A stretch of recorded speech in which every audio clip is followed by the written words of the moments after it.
Welcome in, Jake West, Director of Team FY and Sports, joined by Caleb Tallman. This is the Western North Carolina edition of the Friday Night Pressbox.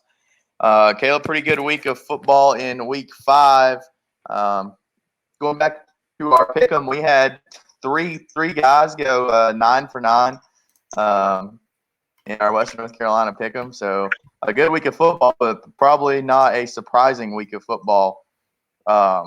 We almost had a surprise, though, as Hayesville and Tuscola. It was pretty much a one-score game the entire way through. I know you got some highlights from that game, Caleb. Recap that game for us real quick and show us the top plays from that game. So let's go ahead and pull this up.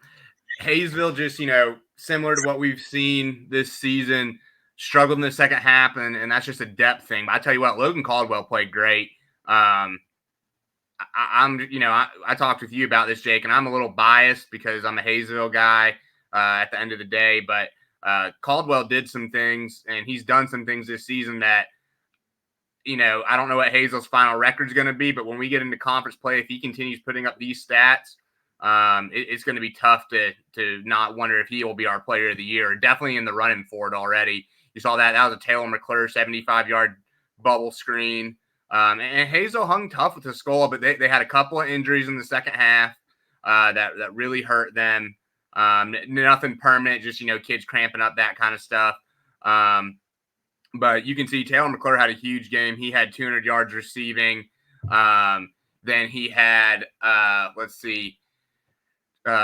2 touchdowns, I believe. And Jake McTaggart had a touchdown catch you see right there. And like I said, Hayesville onside kicked to start the second half, and that's what killed them, because when they onside kicked it, watch that play there by Logan Caldwell, reverse spun and found Asher Brown deep. But when Hayesville kicked off in the second half, they onside kicked it, and something I've never seen in a game before, Jake. When they onside kicked, it literally was recovered by Tuscola and then returned to, I think, Hayesville's 20, maybe.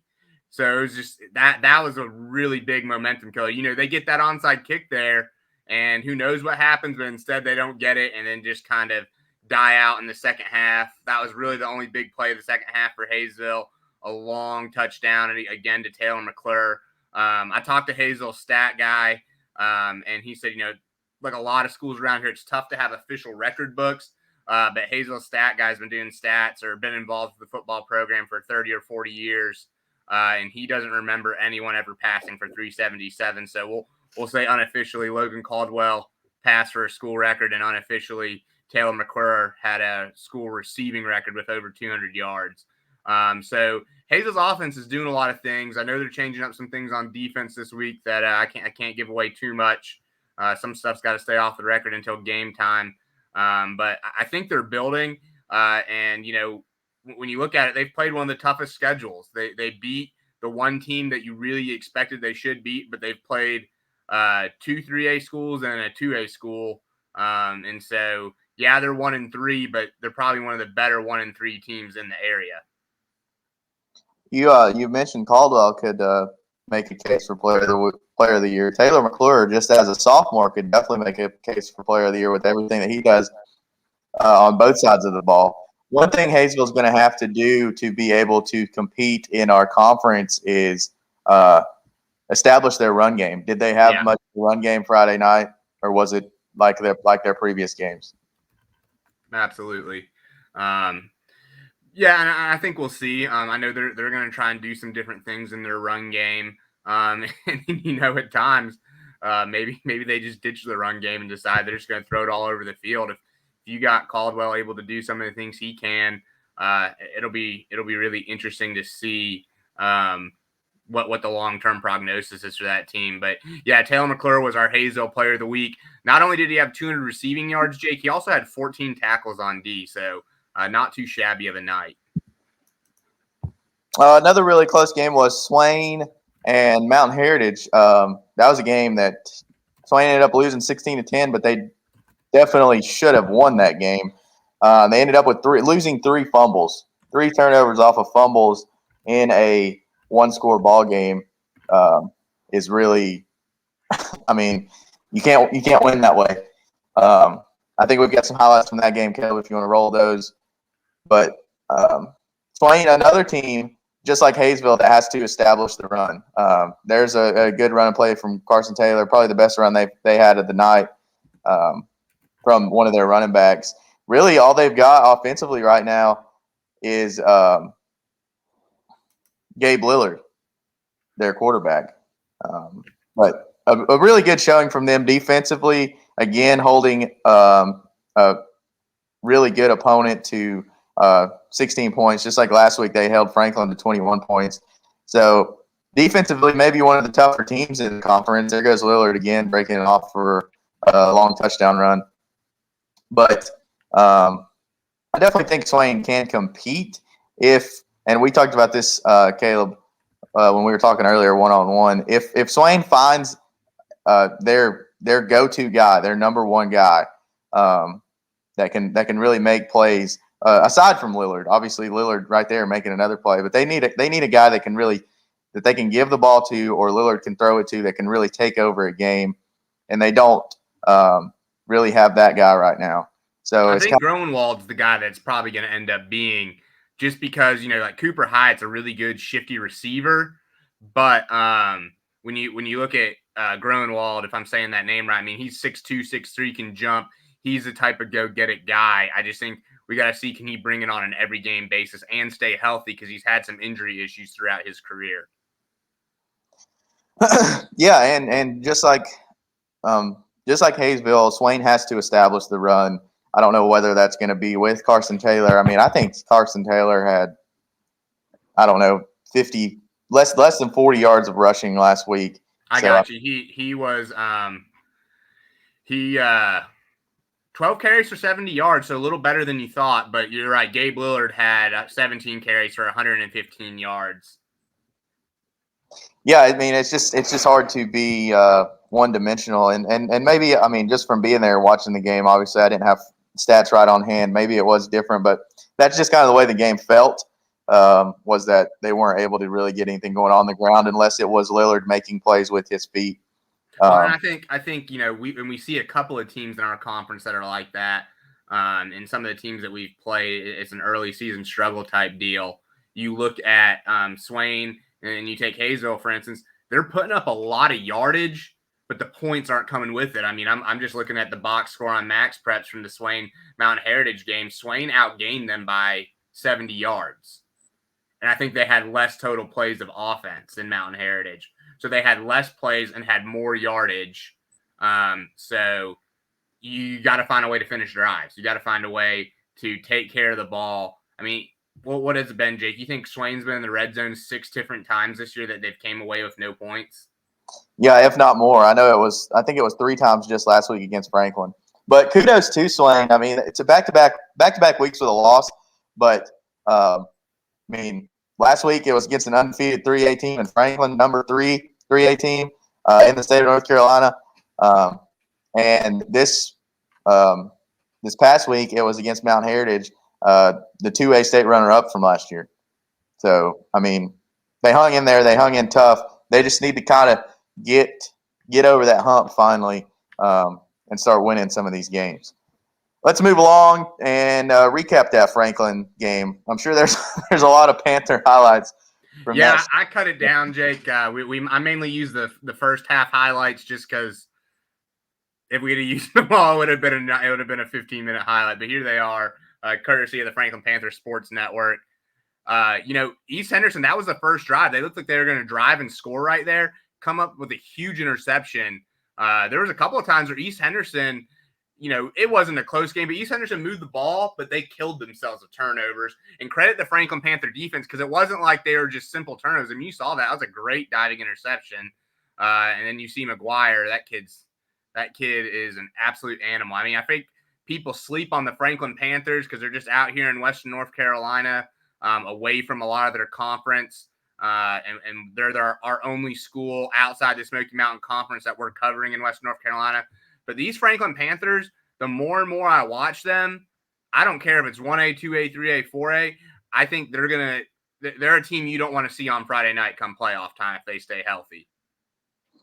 Yeah, for sure. I mean, the new ranking system that the NCHSAA is using for playoffs has Franklin ranked number 3 team in 3A in the West. So, I mean, That's huge for them, especially coming off the season they had last year.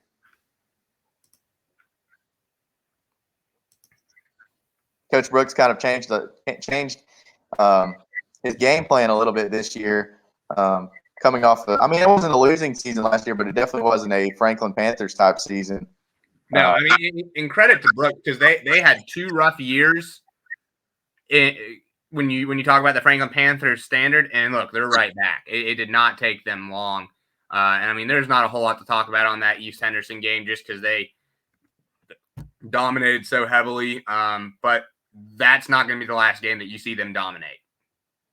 No, for sure. And I am interested to see them get into conference play and play some of the teams of their caliber and see how they hang in there with those guys.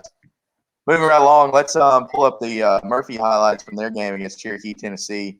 That was another rout. As you see there, that's Ty Laney scoring the first touchdown of the night for the Bulldogs. And then we've got Rumfeld to Jawan Allen. Big bomb right here. Jawan Allen quickly becoming one of the best wide receivers in the conference, as well as one of the top defensive backs in the conference. And we've always known that he was an all-state cornerback, but he's definitely making his presence felt on the offensive side of the ball this year. And Rumfeld's looking to him more as Rumfeld finds McCracken in the back of the end zone right there. The biggest story of the night for Murphy was them being able to get it done on the ground. Chandler Wood was our player of the game for Murphy. He had 3 touchdowns, 185 rush yards, and was averaging 30 yards per carry as there he goes breaking off his first touchdown run, 55-yard touchdown. Wood, we saw it during track season, one of the fastest kids in Western North Carolina. If he can get in the open space, then he's really going to be able to help this Murphy team establish their run game. And that's what they've been missing. Caleb, I know you haven't got to see Murphy play this year, but you've done a lot of highlight films for them. And you know as well as I do that the thing that Murphy's been missing offensively has been their run game. That seems to be the theme of the conference. No one's been able to establish themselves on the ground. Yeah, we don't know about Robbinsville because they've barely played. And the thing I think we got to find out from Murphy is, great, you ran the ball against Cherokee, Tennessee. Great, you ran the ball. Well, actually, you didn't run the ball that great against Georgia Force. Can you do it against Swain, who's got a good defense? Can you do it against Robbinsville when Cage Williams and Cutler Adams are running downhill at you? And that's the question. You expect Murphy to be able to run all over teams that are lesser than them. And that's what this game was. So I think the question is, and that's always been the question as long as Chandler Wood's been with Murphy football, is he going to – yeah, we know he's going to bust a 50-yarder every now and again because he's so much faster than most of the players that he plays against. But can he get you a tough 4 and 5 yards on 3rd and 3? Because at the end of the day, that might be more important in certain parts of the season. You can run big, long ones against Cherokee, Tennessee, but when you're facing Robbinsville, when you're facing Swain, can anyone else besides Ty Laney pick up a couple of tough yards when you really need it? Yeah, exactly. That's the question. And I think as far as Murphy's run game is concerned, they'll answer those questions one way or another this week against a tough Thomas Nelson defense over at Union County. If anybody's going to have Murphy's number, it's going to be Thomas Nelson with his new team in Union County. Yeah, I know that's our game of the week, and Chris Mathis will be joining us for that segment here in about 30 minutes or so. But we'll get more into that one. But that Thomas Nelson's going to be the great equalizer in that game, I have a feeling. But hey, we got one more game left to talk about here in this first segment, Jake. As we apologize, we don't have any highlights because it was an away game and they didn't bring their video crew. But Cherokee went out and faced East Gaston and put up a good fight. Lost 35-26.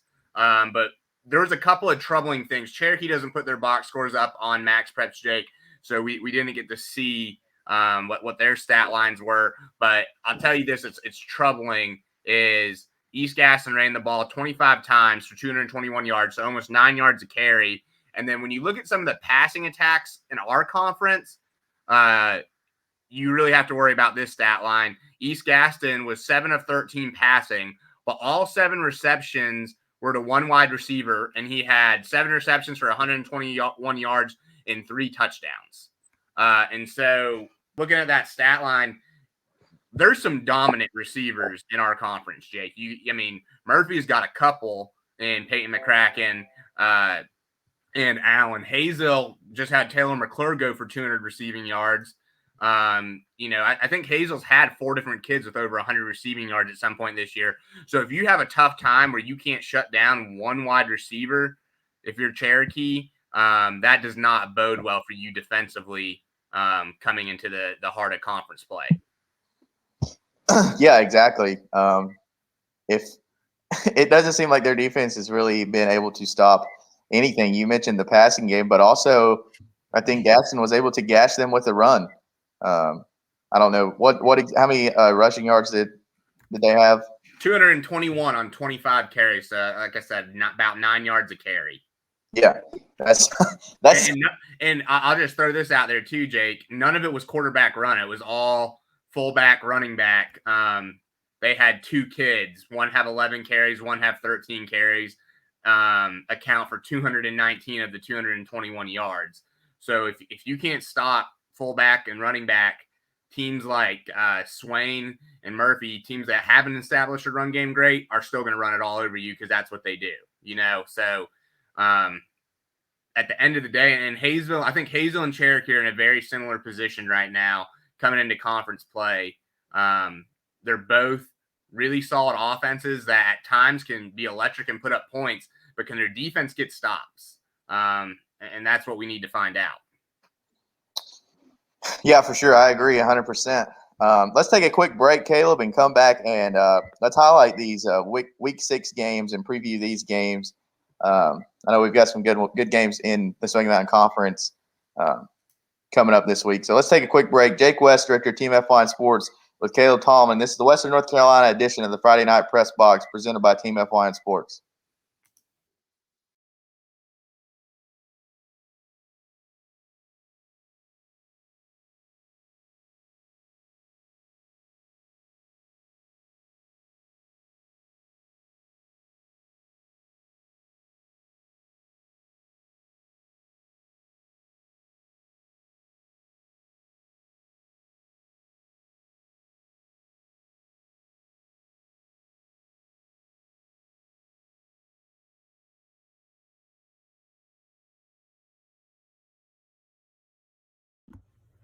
At Circuit World, we offer a wide selection of major appliances, name brands like Whirlpool, LG, Frigidaire, and more. Looking for furniture? Come by and browse our showroom or check out the Endless Aisle, a touchscreen kiosk with thousands of options. Need electronics, gaming computers, laptops, desktops, tablets? We have it all. OLED or QLED, 4K or high def. We have the selection to get you the TV of your dreams. And don't forget, at Circuit World, your credit is always good. So ask about our convenient payment options and 120 days, same as cash. Come see us today at one of our 5 area locations. Hey girl, back so soon? Yeah. 3rd time this morning.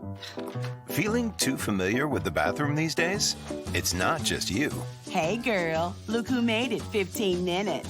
At Erlanger Urology, we make it easy to talk about overactive bladder and treatments that work. Hey girl, you not coming in? No, I'm good. Well, okay, I'll be here, because I'm stuck. Learn more at itsnotjustyou.com.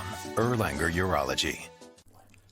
In 1981, Reed Nicholson began selling tires out of an old barn in Mineral Bluff. Little did he know that he had just laid the groundwork for the most trusted names in automotive services in the Blue Ridge area. In 1997, Nicholson Tire Center became what it is today, holding the same values of faith, family, and great customer service. 2 locations to serve you, and the Blue Ridge location is currently expanding to offer fast service and the largest U-Haul provider in Georgia. Nicholson Tire Center, Blue Ridge, and Mineral Bluff.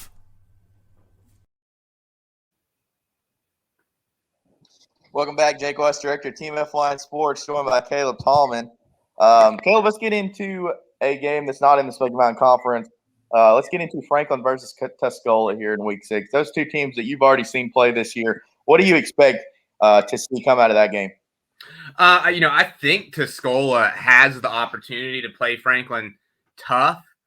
But let's be clear. It's at Franklin. It's at the Pit. We've seen what has happened to both Hazel and Murphy when you go to the Pit. I don't care if you're better than Franklin. Very few teams walk out of there with a win. But Franklin-Tuscola is going to be a really good matchup. Tuscola's quarterback has interception issues. He threw 2 against Hayesville. Both of them were pretty ugly, to be honest. To have any chance, Tuscola's got to minimize their turnovers because their offense is pretty potent. Their offense can hang, and then I think defensively they run like a 3-4 hybrid defense, whatever you want to call it. But they send blitzers from everywhere, Jake. Hazel struggled with it some, and it's what killed a drive or two early is, they'll send corner blitzes, safety blitzes. Every one of those linebackers, at least 2 of them are blitzing on every single play. So why it's a 3-4, they're putting 7 in the box.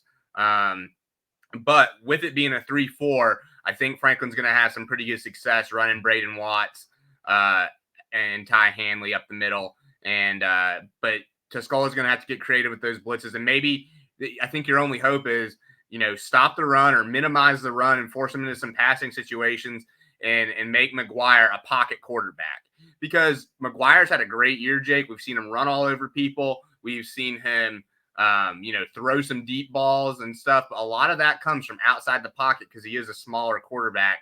So if you're Tuscola, your defensive game plan has to be, let's stop the run, which I don't know that they can do, but, limit the run, put Franklin in some passing situations and contain the edge and make McGuire throw from the pocket.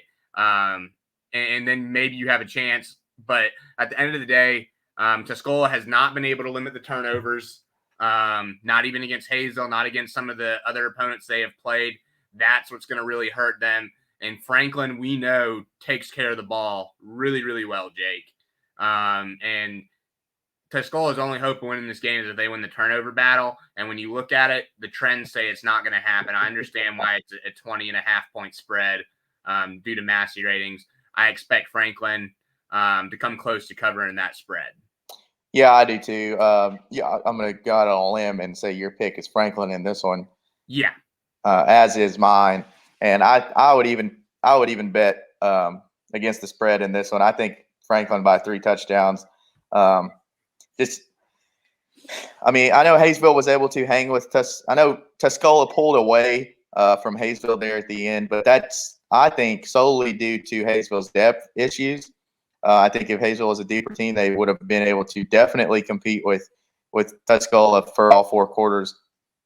But Franklin's not going to run into those depth issues. They're a 3A school. They've got a lot of players. They got a lot of good players. So I think Franklin by 3 touchdowns over Tuscola in week 6. Moving on, Andrews finally back in action after having to cancel their last game, their game last week against Brevard due to COVID issues. They'll look to stay unbeaten this week as they take on the North Georgia Falcons. North Georgia, another homeschool team, 1-3 overall. A common opponent for Andrews and North Georgia is actually Cherokee. Cherokee and North Georgia played earlier this year in a game. Cherokee won 42-0. And Caleb, I think you would agree with me. Historically, give or take, besides when Cherokee went and won state that year out of the blue, Andrews and Cherokee are historically kind of on the same level. Yeah. And a 42-0 win against North Georgia for Cherokee bodes very well for Andrews. And as you can see, the line on the bottom, Andrews is a 38.5-point favorite against North Georgia. But I do think Andrews is only going to be dressing out maybe 15 kids, as they still have some kids just getting back from COVID. And of those kids that are getting back from COVID, that are going to be in the 15 that dress out, some of those just got out of quarantine yesterday. So maybe a little rusty. But after they shake off that rust from the first quarter of this game against North Georgia, I look to for them to really pull away and hopefully be able to give guys like Isaac Weaver and Austin Martin some rest and give the ball to some of the younger guys, such as Keegan Ellis and Caden Edwards and Cole Anderson, some guys that don't really have the ball in their hands a whole lot. It'd be really good for Andrews if they could give Keegan Ellis a lot of rushing attempts this week and kind of save Weaver, if Weaver's even back healthy, and save Martin. Yeah, and I think one of the things that we see is it's tough for me to put it this way, but they're overusing Martin and Weaver. And it's hard not to because they're both so talented, especially Weaver with his big play ability. But Weaver's missed one game this year, right, Jake? Or did they end up not playing that week? No, I don't think he's missed. I don't think he's missed a full game. He came out of their Mitchell. He came out of the Mitchell game with a shoulder injury. That's right. That first game they had canceled though. They ended up having to cancel it because of COVID issues we had heard due to an ankle that Weaver probably wouldn't have played in that game. And then now he's got the shoulder issues. I wonder if you even try to use him against North Georgia. And if you do, your goal is going to be keeping Martin and Weaver healthy. And I think at the end of the day, you've got to get some other kids some carries, like you said, because we've already seen Weaver get banged up. Martin's not got any specific injuries, but he's taking a pounding because he's all fullback run. And you got to find a way. You know what? If you're going to try and compete with Murphy or Robbinsville, that's the time to give those guys 30 carry games. But against teams like North Georgia and some of the other teams, even in conference play, you just can't. You can't give Weaver and Martin 25 plus carries in all 5 conference games, or they're going to be dead come playoff time if they're even healthy. And I don't, ever wish ill will or bad health on a kid. I don't want anyone to think that, but you have to give them some reprieve. You got to find other options. Yeah, I think against when they get in conference play, I think they're going to have to give those kids 25 carries a game apiece. I mean, I kind of look over to Robbinsville. Nobody's talking about how they're overusing Cutler Adams and Cage Williams, and those 2 kids are getting the same amount of carries as Weaver and Martin are. I just think in a game like this, like you said, against North Georgia, they've got to get some of the younger guys some carries and some work because who knows? Maybe one of those guys is just waiting to break out and is going to be a star and really help you on a team that doesn't have much depth already. Yeah, and I think you mentioned it, like you looked at Robbinsville, and obviously they're not overused because they've now had so much time off. We'll talk about that game in a second. But look what happened to Robbinsville in the playoffs last year. You were with us for a couple of those Robbinsville games, Jake. Lex Hooper was super banged up by the time they played Murphy. I still think Murphy wins that game regardless, but Hooper was not healthy when they played Murphy that last time. And ultimately, you know what? Maybe you lose your home field advantage and you lose one conference game that you shouldn't, but I'd rather have my kids full go, full ready come playoff time. And that's kind of what Murphy did. You know what I mean? I mean, like they lost the conference championship, but I guarantee you, if you walk down to Murphy's Fieldhouse at practice today and say, would you all rather won state last year or won conference? They're going to show you their state rings. Yeah, let's get into the Robbinsville versus Lenore City. Robbinsville finally found a game. It is against a team in Tennessee, a 5A school, just like Cherokee, Tennessee team that Murphy played last week. What did you equate 5A to in Tennessee? 3A in North Carolina, give or take, maybe big 3A at times. So obviously a much bigger school, but they are 1-3 on the year, and they do have a very young team, and they're not. They're just, to put it, to be straightforward, they're not a very good football team. But going back to what we were just talking about and staying with kind of the theme of kids getting a lot of carries and getting a lot of work, how much are these kids going to be able to work not having played a game in 3-4 weeks, however long it's been? What do you think Robbinsville's game plan is going to be going into this? I mean, they'll spread the ball around a little bit more than you're used to seeing a Black Knight team do. I mean, yeah, I think what you have to do is you got to get a lot of guys touches because you've got Swain next week. And what's really interesting is Swain's game was canceled this week because of Swain's COVID issues. And so you went from saying, man, Robbinsville might have a tough time going to Swain or playing Swain. And now it's the exact opposite. Robbinsville's getting a game in this week. Swain's not playing. They're obviously playing North City, an opponent that they should be easily be able to take care of. So I think it's a game where you do want to get lots of kids touches, and you're probably going to see Cutler Adams have a big night. I think because of the opponent, you're just going to end up seeing Robbinsville take out a lot of the aggression of having to sit for so long, and you'll see them ready to play next week. Yeah, you mentioned Swain having to cancel their game. I think the opposite. I think that bodes well for Swain because now they're getting to prepare. Starting when that game get canceled Tuesday, the kids that are there are getting to prepare for Robbinsville. Anytime you give Neil Blankenship extra time to prepare for an opponent, even if his team is a little bit down, than they usually are, than they usually have been historically. That's that's a big win for Swain. So even though Swain's not playing this week due to COVID issues against Kings Mountain, I think they're still going to give Robbinsville a tough time next week for Robbinsville not senior night, homecoming night. But back to this Lenoir City opponent that Robbinsville has. The Panthers, a very young team. Sophomore quarterback Brett Cortez, he was injured in their game last week. So don't know if he'll be starting at quarterback or if Trey Wilhite, another sophomore on that team, will be starting at quarterback. Wilhite probably the Panthers' best athlete all around and best all-around player. So he definitely can make plays through the air and with his feet. But defensively, Lenoir City is just not a very good team. They've given up 126 points this year through 4 games. Definitely don't think they'll have an answer for Cutler Adams and the rest of the Black Knights offense. Defensively for the Black Knights, they're going to be facing a very pass-heavy offense. So that's kind of something they're not going to be used to seeing, but probably something that's going to bode well for them heading into Smoky Mountain Conference play, as we do have teams that throw the ball around more than historically we have.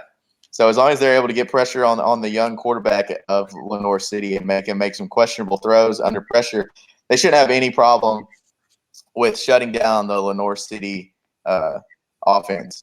Kelb, is there any more games? Hayesville. We got the Hayesville game. Oh yeah, Hayesville at Georgia Force. That's a game at Georgia Force, which I believe you'll be going there, and it will be live streamed. Yes, we will be live on fyntv.com coverage with the pregame show starts at 7 o'clock. And I'm excited for this. Game didn't get scheduled till last weekend at the last minute. And I tell you what, the more and more I've watched that Georgia Force film, the more and more this game's got me a little worried, Jake. And for the first time, as you see scrolling across the bottom ticker, we use those Massey ratings, and the Massey ratings have been getting more and more accurate with their spreads as it gets more data throughout the year. As we spoke about, the Massey ratings got this as a pick'em, Jake. So that's really interesting. Both teams spread the ball around and throw significantly more than they run. So it could, if we're not completing passes or they're not completing passes, with both teams just throwing the ball, it could be a long game, Jake, with incomplete passes. So we'll see. And then you just got to think about which team can take care of the ball, throwing the ball more, and which team can be more efficient in finishing drives, because both teams have gotten in the red zone this year. Both teams have had big offensive plays, and they're just not finishing off drives, or, they'll get a 30-yard gain and then they'll fumble, or, they'll have a big gain and it's like, why did your backside left tackle hold on a bubble screen to the right side? You know what I mean? That kind of stuff's going to be really big. And I had a really, really good interview that it was a little too long to include in our show today, Jake, but we put it up yesterday on Facebook and on Twitter. So go check out Team FYN Sports Facebook and Twitter pages to see an interview with Coach Riley of Georgia Force. Great interview, great guy. I'm looking forward to meeting him in person on Friday evening, and he gave us a lot of good information. One of the things I'll say about Georgia Force, I know you guys played him as well, Jake Murphy, that is they're not some fly-by-night program. They've been around since the early 2000s. They have a September 1st cutoff date. They don't have kids joining their program middle of the season when they get kicked out of another high school, and they're a high-character program. They're defending national homeschool champs. And when you look at their Max Preps record, other than 1 year, they go in the last decade, they've gone 8-2, 9-1, 10-1, 10-2, that kind of stuff. So they're used to winning football games. Now they're not used to playing as much tough public school competition, but it should be really interesting. And I expect it to be a really good game. So join us on fyntv.com and be jumping back and forth between our two games. Or, have one up on your phone, one up on the TV, just like you would college football on Saturday, right? Yeah, that's the other game that we will be doing is Murphy at Union. That'll be our game of the week. We'll get into that here in just a minute. But I'm like you. I told you earlier I haven't made a decision on who I'm going to pick in this Hayesville Georgia Force game yet. I guess I'll have to make it here in just a second when we do give our picks. Let's go back to Andrews and North Georgia. Who are you taking in that one? Andrews, easily.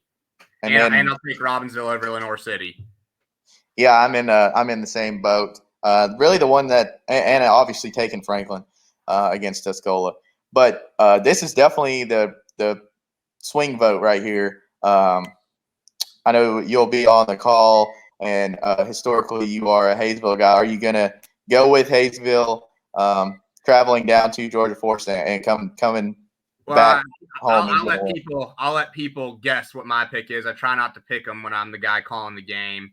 I don't want people to, be too concerned that I'm too biased. Even though Georgia Force is outside our region, people can guess my pick. What I will say that is going to be key for Hayesville is they've had depth issues, Jake, because they've got a small roster, but they've gotten a lot of players back, whether it's from COVID quarantine or from just minor injuries. I don't think we have any injuries that have occurred during the season, just the one to Avery Leatherwood that was preseason. And so I think having, a roster of over 20 probably dressing out on Friday night is really, really going to help them. Yeah, this is a tough one for sure. I mean, Steve Riley, I know Murphy routed Georgia Force earlier in the year when they played them, but Georgia Force, when they first came out, they took the ball, they drove it all the way down the field, and they got inside the 10, nearly scored, but Murphy's defense stood tall and turned them over on downs, and then it was kind of all downhill from there. But I think if Georgia Force is able to come out firing, they can definitely keep up with Hayesville, if not win this game. And like you said, I'm glad there's no rain in the forecast because both these teams are going to just throw it off. They're going to throw it all over the field. So what's your pick, Jake?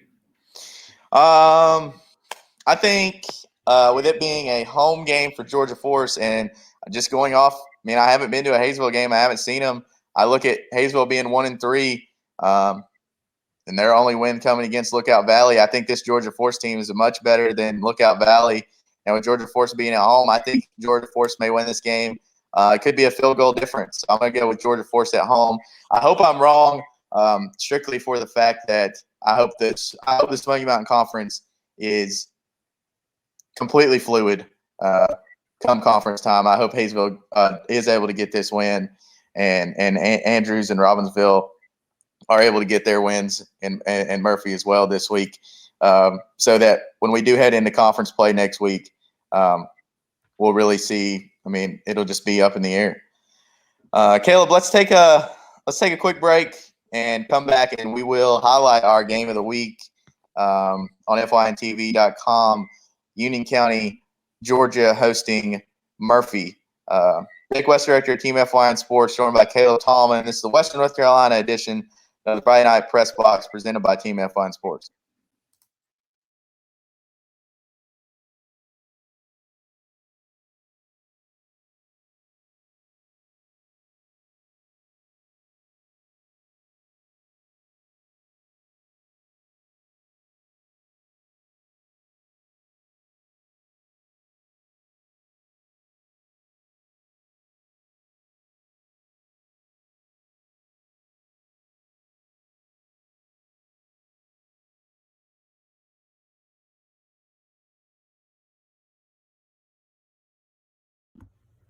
At Circuit World, we offer a wide selection of major appliances, name brands like Whirlpool, LG, Frigidaire, and more. Looking for furniture? Come by and browse our showroom or check out the Endless Aisle, a touchscreen kiosk with thousands of options. Need electronics, gaming computers, laptops, desktops, tablets? We have it all. OLED or QLED, 4K or high def. We have the selection to get you the TV of your dreams. And don't forget, at Circuit World, your credit is always good. So ask about our convenient payment options and 120 days, same as cash. Come see us today at one of our 5 area locations. Hey girl, back so soon? Yeah. Third time this morning. Feeling too familiar with the bathroom these days? It's not just you. Hey girl, look who made it 15 minutes. At Erlanger Urology, we make it easy to talk about overactive bladder and treatments that work. Hey girl, you not coming in? No, I'm good. Well, okay, I'll be here, cause I'm stuck. Learn more at itsnotjustyou.com. Erlanger Urology. In 1981, Reed Nicholson began selling tires out of an old barn in Mineral Bluff. Little did he know that he had just laid the groundwork for the most trusted names in automotive services in the Blue Ridge area. In 1997, Nicholson Tire Center became what it is today, holding the same values of faith, family, and great customer service. 2 locations to serve you, and the Blue Ridge location is currently expanding to offer fast service and the largest U-Haul provider in Georgia. Nicholson Tire Center, Blue Ridge, and Mineral Bluff.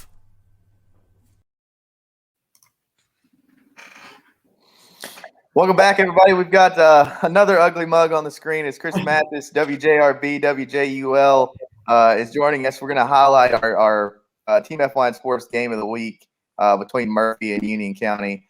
Tell us about Union County's game last week against Pickens. I'm sure you don't want to tell us much about that game, but tell us about Union County and their season, how it's unfolded thus far up to this point.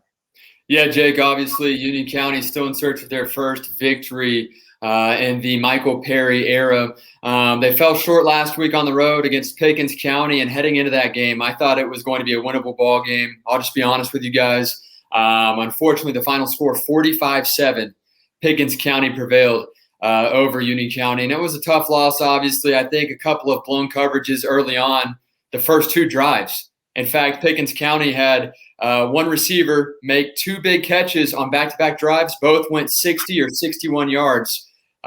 It was tough to see. I think some blown coverages there. Obviously, he was a speedster. He was able to get past Union County safety as well. But when you're down 14-0 and your offense wasn't able to muster up a first down until all the way through the entire first quarter, it's tough for you guys to bounce back and come back from. I know 2 weeks ago, Jake, they played at Chestatee High School in Gainesville, and it was 20-0 at the end of the first quarter. And so in this game against Pickens County, I thought, okay, maybe we could see that same rejuvenation there to start off the second quarter that Union showed against Chestatee 2 weeks prior, and it just wasn't there. Union County unable to give Logan Helcher some time in the pocket. There were plays where he had less than a second to get rid of the ball. And anytime that you have a high school quarterback not have time behind the pocket and a guy that likes to run the football, he didn't even have time to take off with the ball. He had to just get rid of the ball multiple times. He ended up finishing 11 of 22 with 66 pass yards or 61 pass yards and a passing touchdown. So it was just a tough night all the way around. And I know everybody says that anybody that knows football knows that it all starts up front with that offensive line and defensive line too. And you can have all the sidecars, all the bells and whistles that you want with receivers, tailbacks, but if you're unable to block, if you're unable to add pressure on the defensive line, it's going to be a long night. And that's what I saw Friday night for Union County.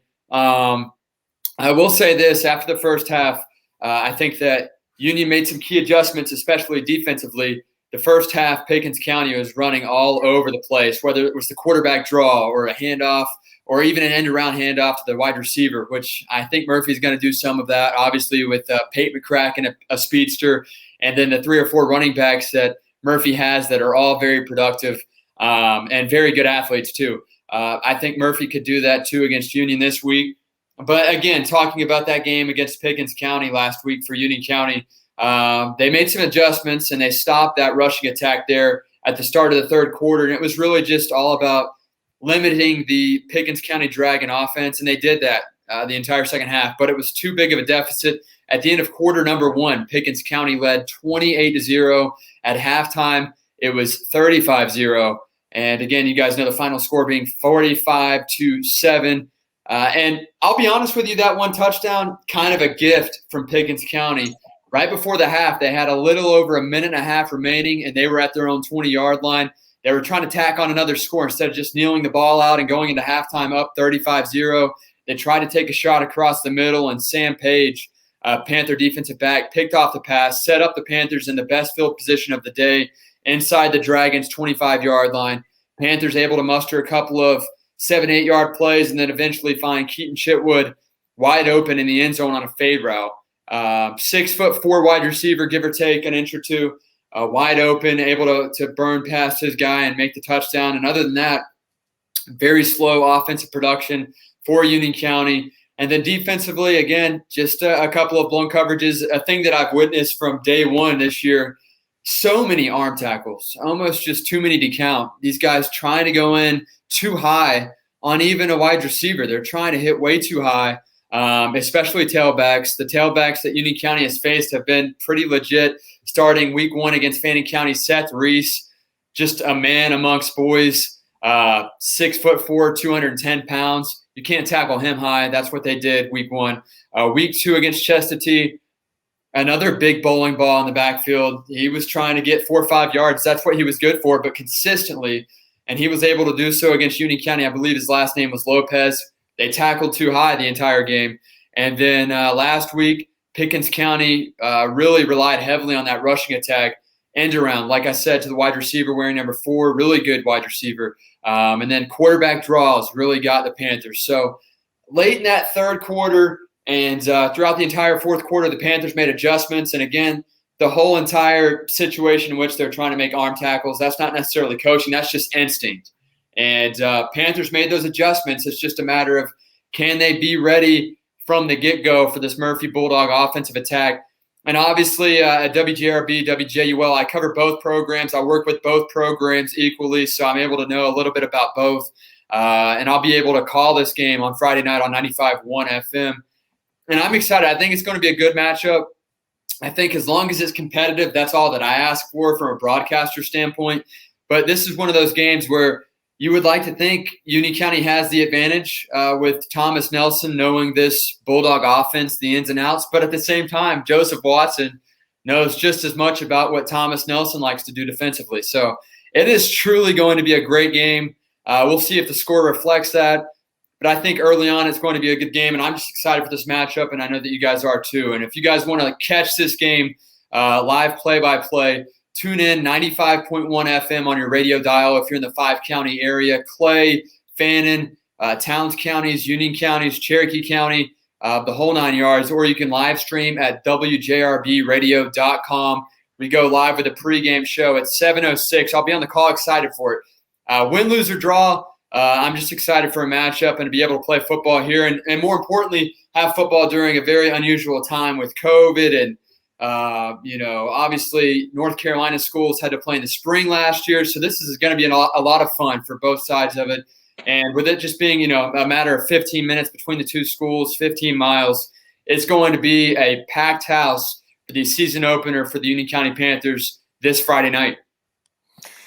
Yeah, I'm glad you mentioned what you did about Union struggling with the run. Murphy has struggled to establish the run thus far this year. Last week was the best night that they've had on the ground so far this year. So it could be a very tight game if Murphy is unable to establish the run and Union County is able to step up and kind of make Murphy one-dimensional. But obviously, if you're a Bulldog fan, you're going to be looking for Ty Laney, Chandler Wood, Hunter Stalkup to be coming out of the backfield and making plays against as you said, Chris, kind of just a lackadaisical run defense from Union County thus far.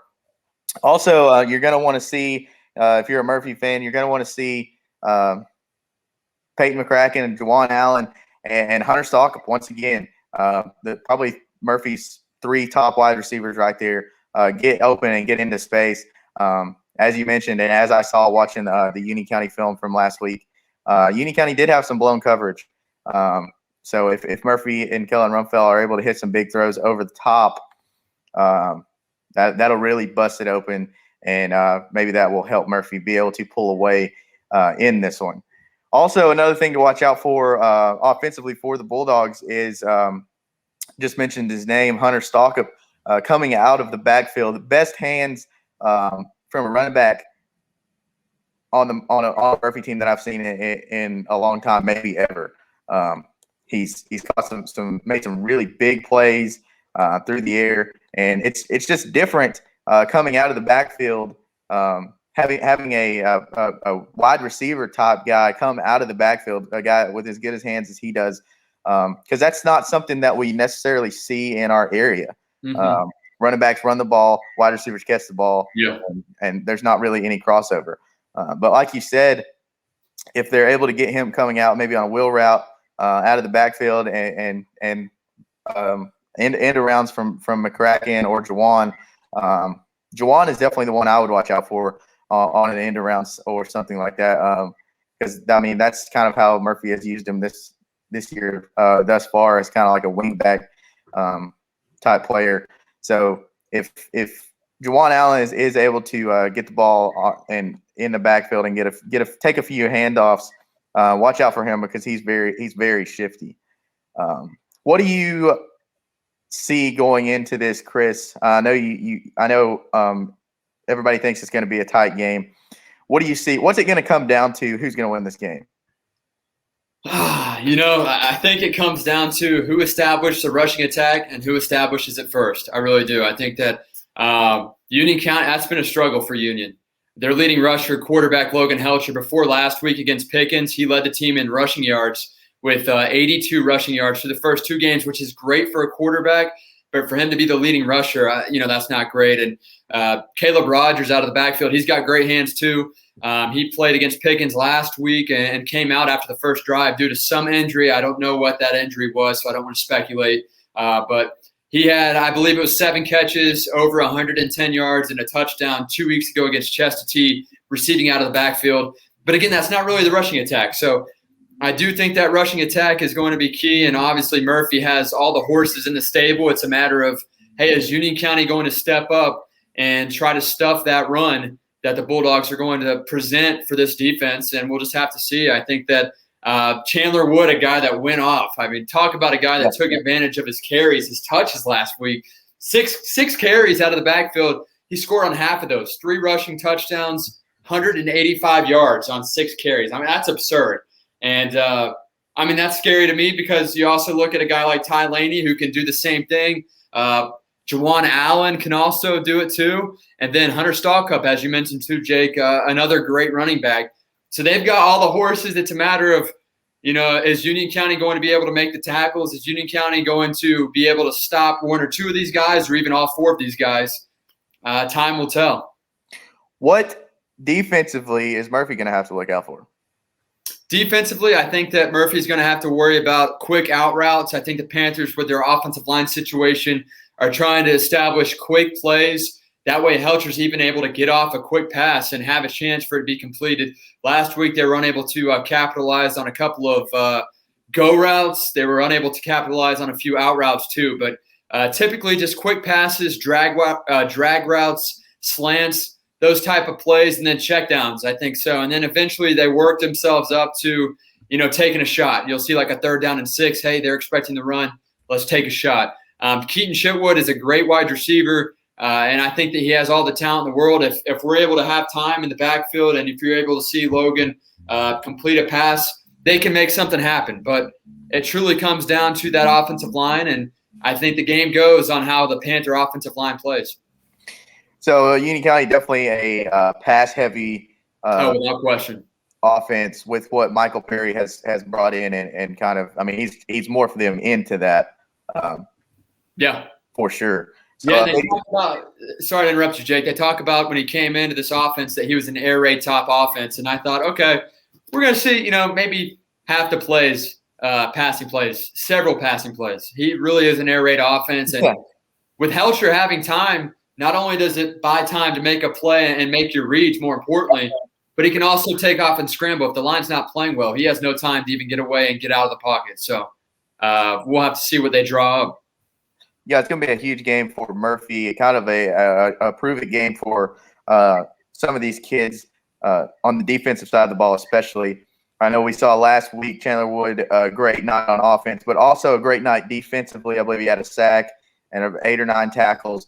His first night really getting to play the linebacker position, so we'll see if they put him out there at linebacker more often. And also the biggest thing for Murphy defensively is to keep Ty Laney in the middle linebacker position. He finally got back. That's where he belongs, and he finally got put back in that spot last week. So hopefully the coaching staff sees that and allows him to play where he wants to play and where he needs to play. Also defensively against a team like Union that's going to air it out as much as they are, Cole Laney and Will Carringer and these other defensive backs opposite Jawan Allen are going to have to do a very good job. I'm sure Jawan will be on Chitwood, as Chitwood is the number one guy for Union County, Chris. Yeah, absolutely. So I definitely would expect to see Jawan over there on Chitwood. But can Cole Laney or Will Carringer, whichever one of them gets the start, can they step up and lock down the other receiver opposite of Jawan Allen? Another big thing for Murphy, they get Hunter Laney back this week. Laney missed last week, and they had to have a backup in there, strong safety. I believe Cole Laney was playing strong safety last week in Hunter Laney's absence, and Will Carringer was playing cornerback. So we'll see kind of how that shakes out and kind of what they're doing personnel-wise. Caleb, from just a bystander standpoint, let's get into our picks. What do you think going into this one? What's going to happen? Who's going to win? Just from third-party perspective. I think there's a couple of really important aspects of this game. Is one, getting Hunter Laney back, because you talk about Juan Allen guarding Chitwood, but Mathis said that Chitwood's about 6'4", so he's got 8 or 9 inches on Juan Allen. So the over-the-top help is going to be important from Hunter Laney most likely. And then I think one of the really big things, obviously, is Thomas Nelson being the defensive coordinator. He's got an advantage because while Watson knows what Nelson wants to run on defense, Nelson knows what Murphy wants to run on offense, but he also has coached and has personal relationships with every one of those players. So if anyone can tell you their tendencies, it's Thomas Nelson. But at the end of the day, I think Murphy's just got a little bit more talent, and their line play is what will prevail in this game, and the more experienced quarterback. So my pick's Murphy. Yeah, I think the line 6.5 as it scrolls across the bottom of the screen, I think that's pretty accurate just from the season thus far both these teams have had. Wouldn't you say Chris Murphy's probably a 6.5-point favorite heading into this one? Not to say that it can't go either way, and I think it can go either way. But I just think just from their track record, Murphy is probably a touchdown favorite heading into this one. Yeah, I think so. And honestly, with whatever way it goes, or with whatever way it goes, I should say, I think it's going to be a 2-score ball game. I really do. And, talking a little bit more on the history of this, I know we're running out of time here with this segment, talking more on the history.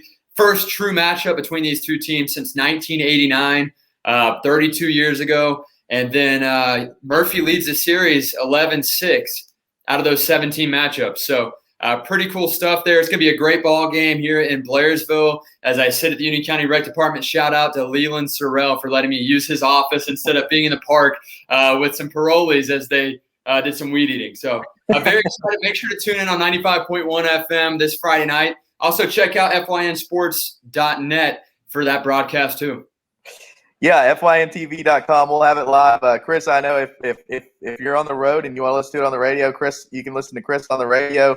You can watch live on FYNTV.com. Chris, thanks for joining us. Caleb, thanks as always. One quick thing. Hey, we forgot to mention, and we'll try to get you on there, Mathis. Western North Carolina post-game show on Friday night after all the games end. Me and Jake will be hosting a Western North Carolina post-game show, so hopefully I've got some good games to talk about. Hopefully we can get you on there for a few minutes, Mathis, as y'all pack up down in Union. Yeah, absolutely. Thanks for the time, guys. I appreciate it, and I hope it's a great competitive ball game this Friday night. This is a Friday night press box presented by Team FYN Sports. Thank you guys for watching.